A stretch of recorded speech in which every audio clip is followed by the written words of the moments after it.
Welcome to the Bank Marketing Show, the podcast that engages and informs you for success in today's marketplace. It's the show that will make you a better marketer with trends, tactics, and inspiration from experts and industry leaders. If you're wanting to impact your personal success and position your bank as the best choice in your market, you're in the right place. Now let's dive into today's show with your hosts, Chris and Dan. Hello, welcome to the Bank Marketing Show. Glad to have everybody with us and want to, right up front, really appreciate everybody for continuing to help us grow this show. Dan, it's really cool that we're over 3 years into this and more subscribers and more followers and shares on episodes and all of that. So want to thank all of you guys up front and welcome Dan. And I know we've got another good one in store today. Yeah, absolutely. Happy to be. We're still after 3 years, whatever, like figuring out new topics to talk about and new angles on stuff. And thanks to everybody for sticking with us. And I'll say too, if you ever have an idea for something you want to hear us pontificate on, let us know. Email us, contact@bankmarketingshow.com, and I'm happy to kind of direct it to what's interesting. And today I think we try to pay attention to what the industry is writing about and pick topics kind of that way. And today's one of those. Well, and as we sit, we're in Q1, so we're the first part of the year. And what are we spending this year? And lots of decisions, conversations, boards finalizing approval on budgets, all those types of things around marketing budgeting.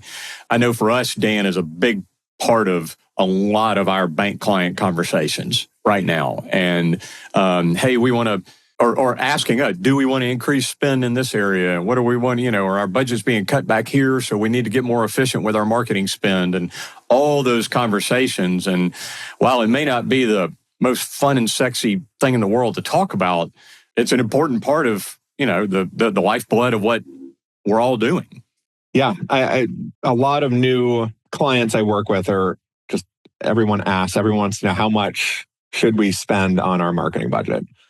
Yeah. And, it's really size-based. It's community-based. If you're in a major media market, you may have to spend more just because the costs of things are more expensive. If you've got 30 branches, obviously you're going to need to spend more. So I think today we're going to get into here some guidelines for that, some ways to think about it, and then break down that overall number into like how do you spend that? Great, you've got your number. How does that break down to actual marketing activities? Yeah. Well, Dan, I know what you and I came across recently in particular was this ABA, American Bankers Association article that was talking a lot about budget allocation and staffing and marketing category spend and all of that. And so you guys, as our listeners know, what we're going to talk about a bit today is applicable regardless of your asset size or geography or level of competition, or any of those things. We're going to talk about what's really applicable and kind of what part of the court do you need to be playing on, Right. Yeah. So, yeah. Well, the rules are surprisingly the same for any size of bank, right? The actual numbers may be a little different. But when we're talking about, take your budget and allocate some to digital, allocate traditional, allocate, to other things, like the guidelines are roughly the same. Obviously, like the $50 billion bank's going to be spending a lot more on, digital marketing than most of the banks like listening to this. But the approach, the process is not terribly different. Yeah. Well, and we're going to talk about some stats and things today, too, that if you're driving down the road, you don't necessarily have to stop and jot these down, because we're going to make sure in our show notes from today's episode, because a lot of this is around numbers, and percentages and all of that. And some of you are going to go, oh, man, well, I need to talk to my bank board about this so they understand that we need to be in this range. We're going to have a lot of this in the show notes from today's episode. Yeah. So you can go to bankmarketingshow.com and go to the show notes for this episode and get a lot of the kind of stats and numbers stuff that we're going to refer to today. And we'll link out to the ABA article too that's got a really great breakdown of it all. Yep. Yeah. So Dan, one of the kind of the leading stats to kind of throw out there to everybody as a percentage of total assets as a bank, we're seeing that banks spend an average of a 0.05% to 0.07% range on their marketing. So like you said, if you're a $5 billion bank or you're a $250 million bank, apply that to your assets and your marketing allocation and see if you're in that 0.05 to 0.07 range. And if you're not, then might need to perk your ears. Yeah. Well, so what does that mean, right? For if you're driving around, you're not doing the math in your head, like for a 150 to $300 million bank, that's around 150, 175,000. Yeah. Right. And there's some range there, but like I would venture like that's probably an eye-popping number for some of you if you're a bank in that range, right? So think about your total budget and, does it kind of hit that mark, right? If you're well below it, you're kind of think you should be thinking about is you're missing some opportunities here of being more visible in your markets because your competitors may be spending more. If you're spending way over that budget, there may be a good reason for it too, right? If you're a growth-oriented bank or you're in a big metro area, there may be reasons to spend more. So it's a guideline, but it's I don't meet a lot of kind of the under $500 million banks that are probably spending that much. It's generally feels a lot smaller, at least when we start working with them and they can start to see some value out of it. I think the main issue is really just have they seen the ROI, right? No bank is going to say here's $200K for marketing. Go have fun. You generally get to that number, inching it up over time as you see ROI, or you can prove back to your team like, hey, we spent this and we're getting these, account opens, that type of thing. But and I know we're going to talk a lot more today too about what platforms, traditional platforms versus digital platforms and all of those types of things, which is really important. But I agree with you, Dan. It was interesting. I did a workshop presentation at a conference a couple of years ago, specific around this marketing budgeting, and spent the whole front end of it talking about what you just mentioned is, are you growth mindset? Or are you market share retention only, mindset? Are you, what is it? Or are you trying to break into new product and service categories? Or are you, using this as an example, you're specifically an ag bank, and are you really niching into doing just that better? And how do you expend your marketing dollars related to just that category or industry as a primary? Or talk about product, if you're after first-time home buyers, that's a bit of a different set of goals, approaches, those types of things than if you're just a regular community bank, so to speak. Nothing wrong with that, but that mindset and goal set has to determine a lot of what this is. If you're on the kind of higher end of the percentage of marketing spend versus being more conservative about it. Right. And I should note too, like these numbers come from a survey of bank marketers, not just agencies like us hoping that you'll reach these numbers. This is a survey. So this is actual from actual bank data.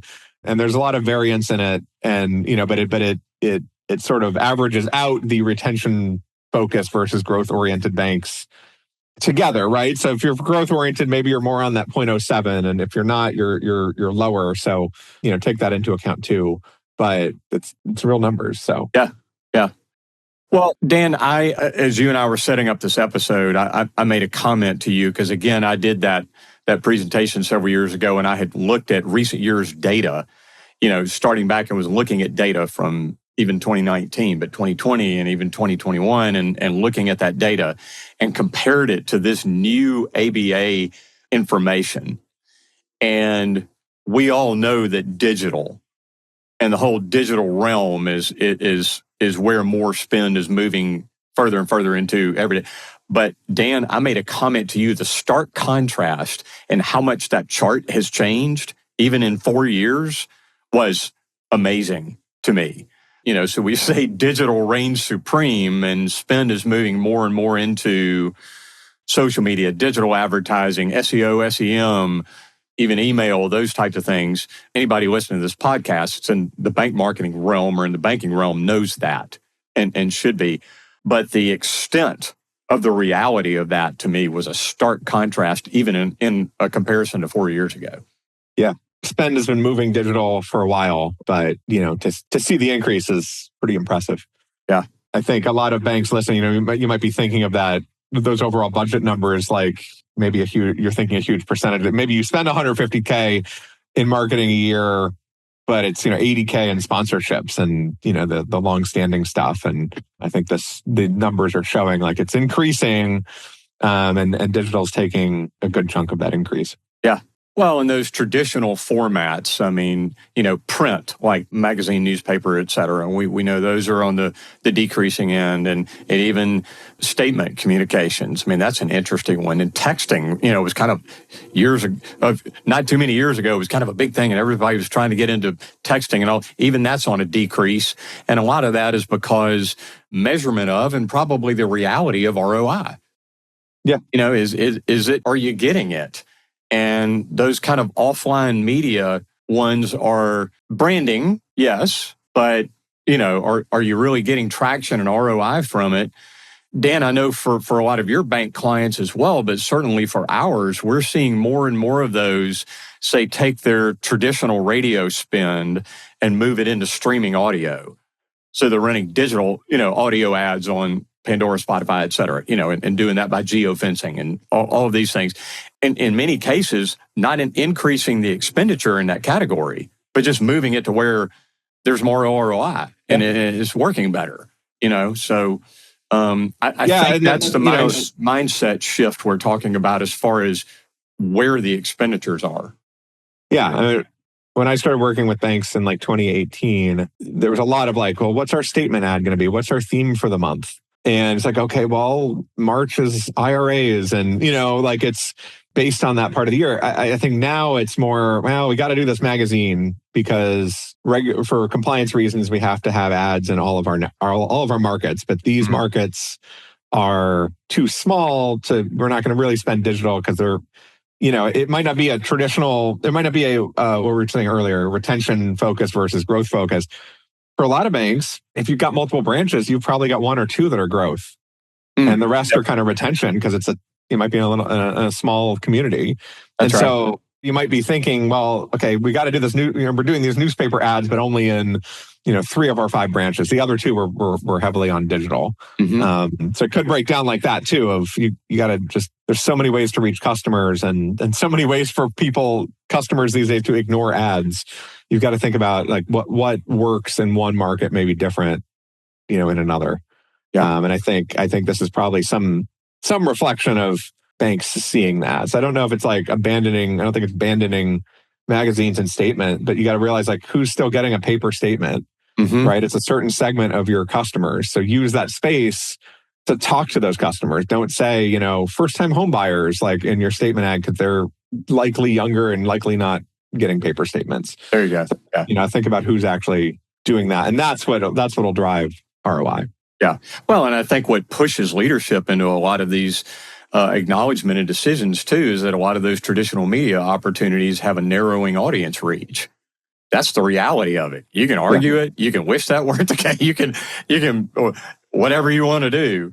But if those are narrowing audiences and on the digital realm are far greater audiences, number wise, and even they're also on the digital side is more deliberate audiences. So if you're geofencing, around radius reach or something like that, those types of things within compliance, you're not just throwing a net out there. You're being far more deliberate about who your ads are reaching on the digital side, and you're able to control that better and do it within compliance.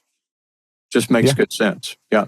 Well, Dan, I know another one that jumped out at us in this also was around, and it even talks about outside agency partnership and spend related to outside agencies and all of that. And it brought up some things about AI. And, I think I wouldn't even go back 2 years, but even as recently as a year ago, but certainly a couple of years ago, I think maybe the big question about using outside partners and agencies like us, the thought was, can the banks just start using AI and they don't need their agencies anymore? And now a couple of years removed from the beginning of that thinking that's not what we're seeing come to fruition at all. Right. Yeah. Well, I think it's agencies have a role in helping banks use AI. And the most basic reason that a bank should hire an agency, not that we're biased, we're a little biased, but the biggest reason you should hire one of us, right, is to bring in skills that you don't have in-house. Absolutely. Agencies in general, it's a different skill set, and it's not a knock on banks, but it's just a bank shouldn't have to hire a full-time digital marketer, or a bank shouldn't have to hire a full-time Gen AI expert. Maybe if you're a $10 billion bank, you've got some room in the budget for more specialist, super specialists like that. But that's kind of the role that agencies should play here is, there is a role for Gen AI. There is a role for this stuff, but just the digital advertising market shifts a ton, within any particular year. And an agency will keep on top of that in a way that an FTE won't. Yeah. I think it's not so much like Gen AI replacing, because by the time, it's not always going to be about Gen AI either. In a couple more years, we're going to be talking about AI agents that can actually perform tasks for you, not just generate text. Yep. And so that's going to change super fast in the next couple of years. So it's the role of the agencies to help you keep on top of that shift and help you move faster. Which is not a thing, as everyone knows. That's not a thing banks are particularly good at, is moving faster. That's right. With the true changing technology environment, the changing regulatory environment, which is only going to be faster the next couple of years. There's going to be a lot of shifts in this, and so it's a little bothersome, to see the article talks about that percentage of marketing budgets allocated to outside help has been decreasing. And again, we're a little biased, but there's so much more that an agency or an outside consultant can help with over the next few years. Yeah. I don't think it's banks actually moving money from an agency to a Gen AI tool, but just be thinking about that percentage of your marketing budget. How are you going to keep on top of all these massive shifts in the market over the next couple of years? Yeah.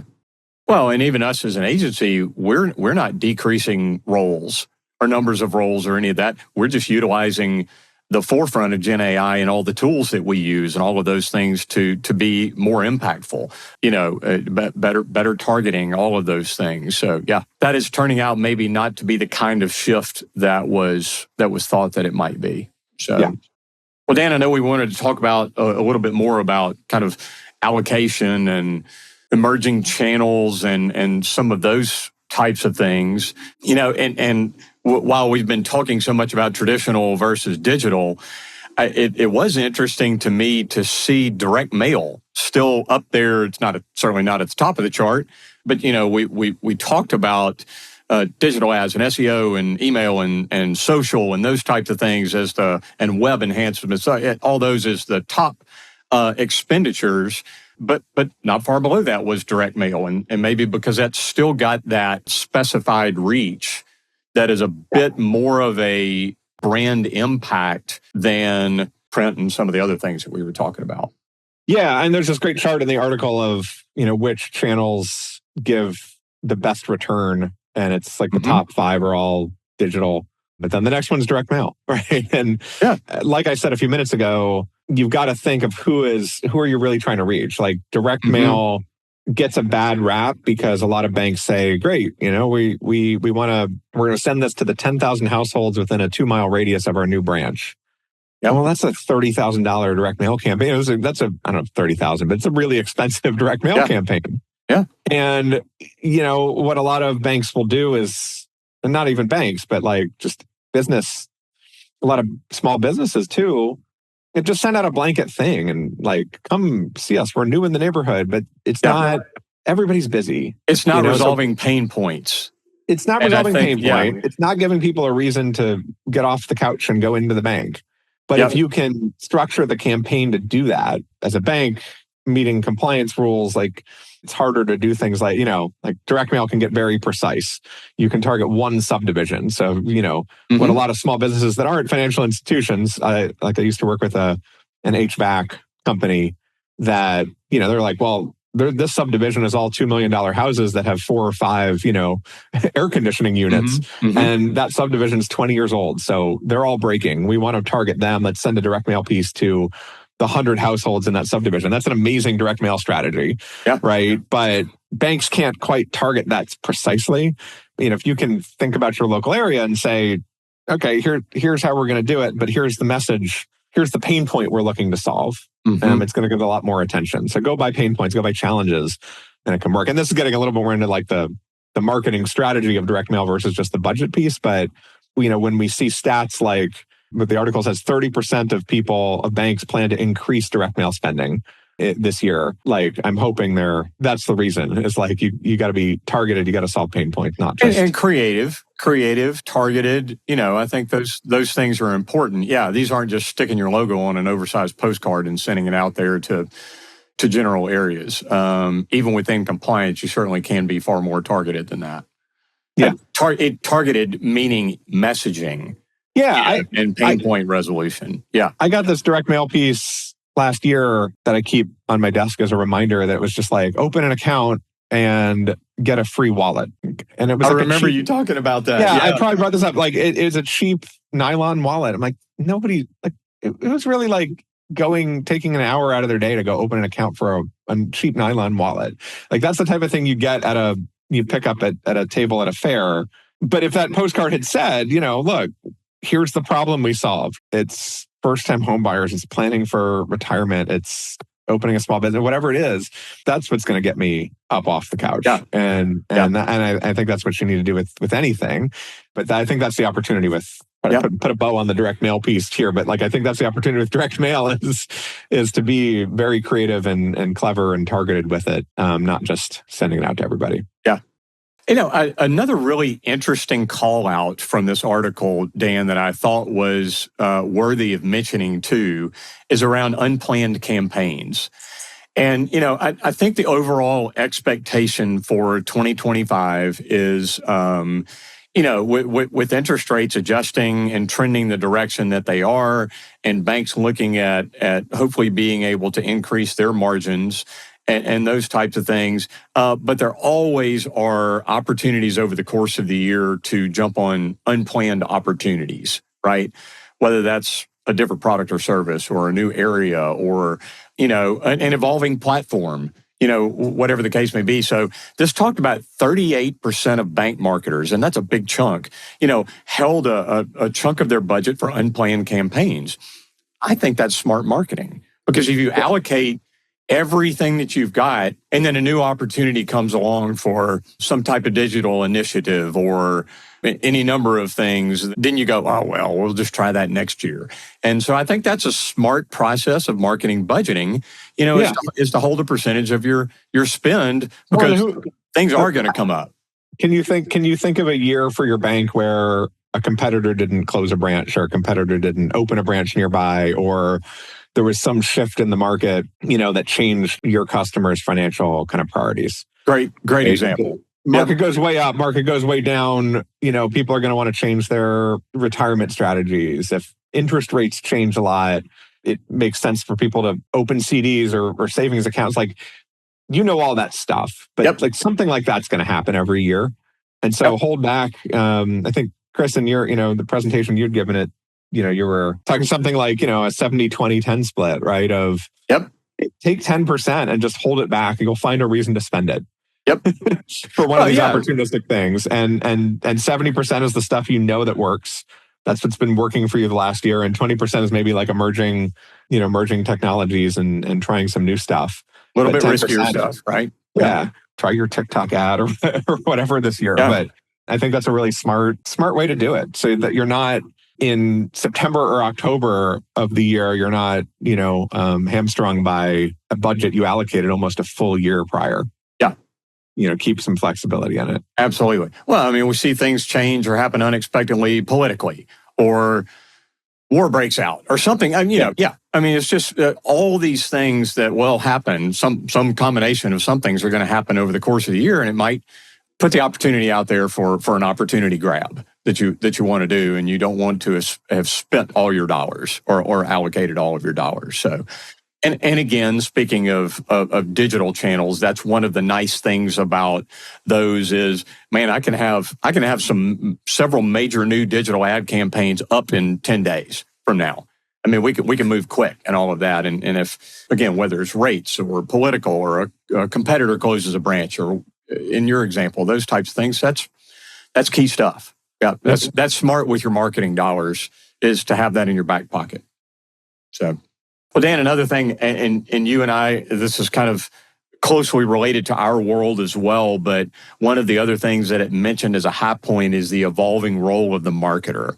And certainly that's for folks, again, regardless of your asset size, whether you have a marketing department of 8 or 10 people, or whether it's part of one FTE for a smaller bank, numerous areas of, I guess, intended growth for a marketer.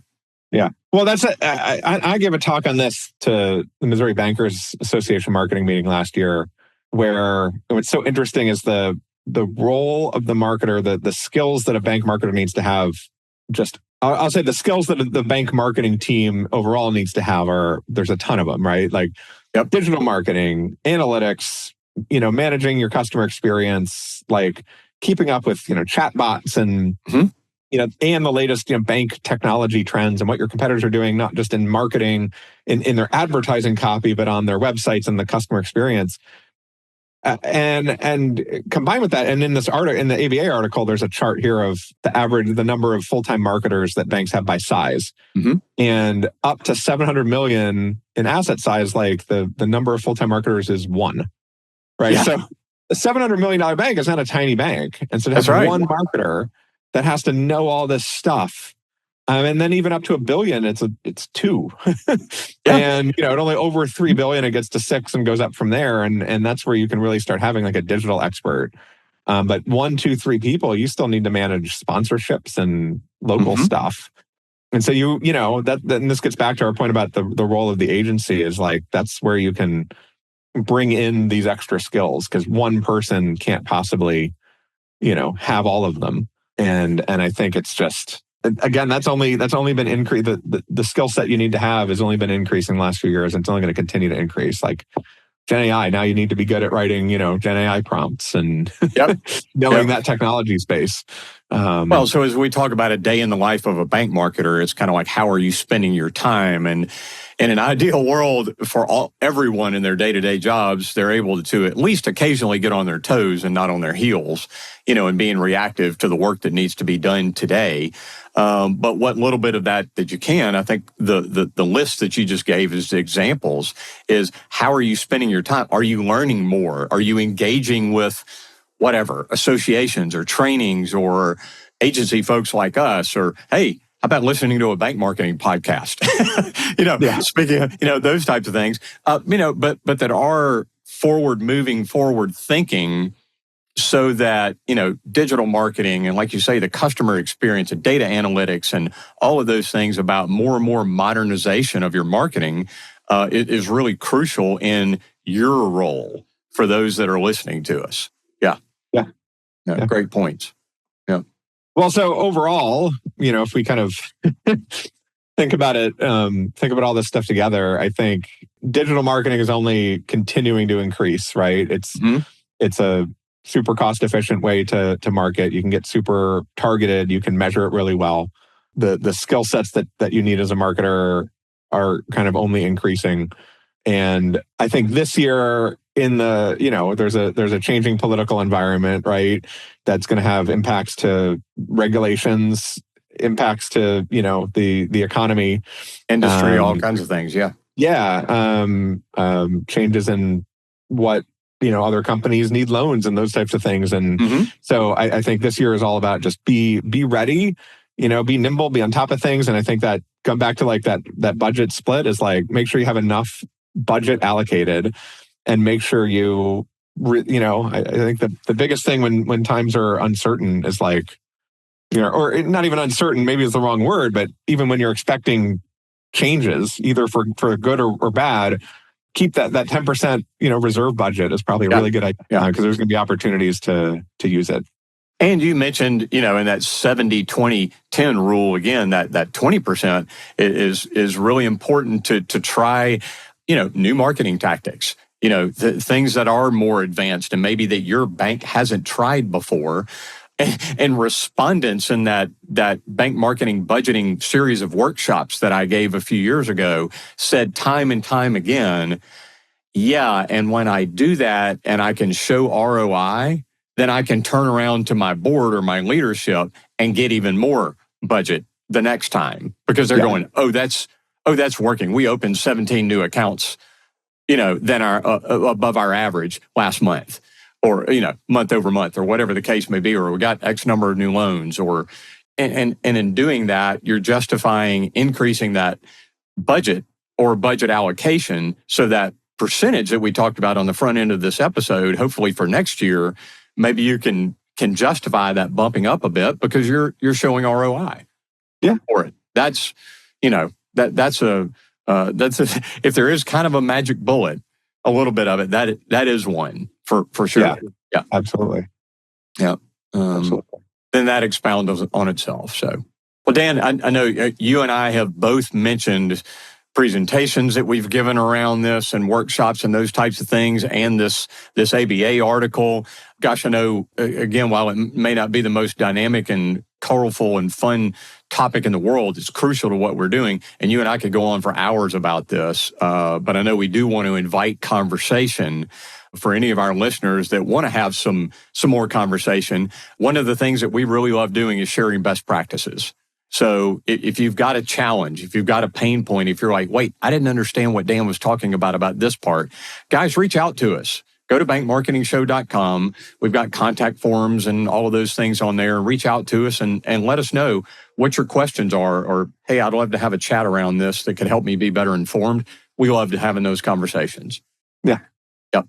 Yeah, absolutely.